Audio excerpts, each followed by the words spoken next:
एक शिकारी जंगल के करीब एक सब्ज मैदान में चिड़ियां पकड़ने के लिए जाल बिछा रहा था। वो काफी देर से इंतजार कर रहा था क्योंकि उसे उम्मीद थी कि आज उसे अच्छा शिकार मिलेगा। कुछ देर बाद एक छोटी सी चिड़िया उड़ती हुई आई और इत्तेफाक से इस जाल में फंस गई। शिकारी फौरन दौड़कर आया और खुशी से चिड़िया को अपने हाथ में पकड़ लिया। चिड़िया ने निहायत नरमी से कहा, ए इंसान, तुमने अपनी जिंदगी में कई बड़े जानवर खाए होंगे, जैसे हरन, बकरे और मुर्गियां। उन सब के मुकाबले में मेरी क्या हैसियत है? मेरे जिस्म में तो बहुत थोड़ा सा गोश्त है, जिससे न तुम्हारा पेट भरेगा और न ही तुम्हें कोई खास फायदा होगा। अगर तुम मुझे आजाद कर दो तो मैं तुम्हें 3 ऐसी कीमती नसीहतें दूंगी जो तुम्हारी जिंदगी बदल सकती हैं। ये सुनकर शिकारी को बहुत हैरत हुई और उसके दिल में तजस्सुस पैदा हुआ। उसने सोचा, एक छोटी सी चिड़िया आखिर ऐसी कौन सी बातें बता सकती है जो मेरे काम आए। उसने कहा, ठीक है, पहले मुझे पहली नसीहत बताओ, फिर मैं तुम्हें आजाद कर दूंगा। चिड़िया ने कहा, मेरी पहली नसीहत यह है कि कभी भी ऐसी बात पर यकीन मत करना जो नामुमकिन हो। शिकारी ने यह बात सुनी और उसे मामूली सी नसीहत समझकर चिड़िया को आजाद कर दिया। चिड़िया फौरन उड़कर सामने दीवार पर जा बैठी।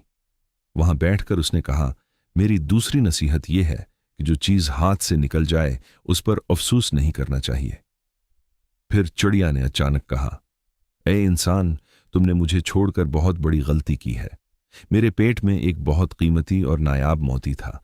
अगर तुम मुझे ज़ब्ह करते तो वो मोती निकालकर बेच सकते थे और तुम बहुत अमीर हो जाते। तुम्हारी आने वाली नस्लें भी आराम से जिंदगी गुजार सकती थीं। ये सुनकर शिकारी का चेहरा उतर गया। वो फौरन अफसोस करने लगा और कहने लगा, हाय, मैंने कितनी बड़ी गलती कर दी। अगर मैं उस चिड़िया को न छोड़ता तो आज मैं बहुत अमीर होता। शिकारी को इस तरह पुछताते देखकर चिड़िया उड़कर करीब के दरख्त की शाख पर जा बैठी। वो बोली, ए भले इंसान, मैंने अभी तुम्हें पहली नसीहत की थी कि नामुमकिन बात पर यकीन मत करना, मगर तुमने फौरन यकीन कर लिया कि एक छोटी सी चिड़िया के पेट में एक बड़ा कीमती मोती हो सकता है। क्या ये मुमकिन है? फिर मैंने तुम्हें दूसरी नसीहत दी थी कि जो चीज चली जाए उसका गम न करो, लेकिन तुम फौरन अफसोस करने लगे। तुमने मेरी पहली 2 नसीहतों पर ही अमल नहीं किया तो तीसरी नसीहत सुनकर भी क्या करोगे? इसलिए तुम्हें तीसरी नसीहत देने का कोई फायदा नहीं। ये कहकर चिड़िया आसमान की तरफ उड़ गई और शिकारी वहीं खड़ा अपनी गलतियों के बारे में सोचता रह गया।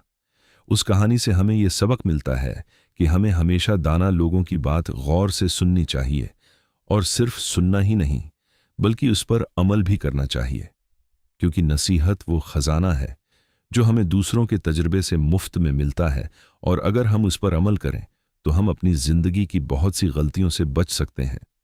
याद रखें, समझदार वो नहीं जो सिर्फ सुनता है, बल्कि वो है जो सीखता है और अपनी जिंदगी में बेहतरी लाता है।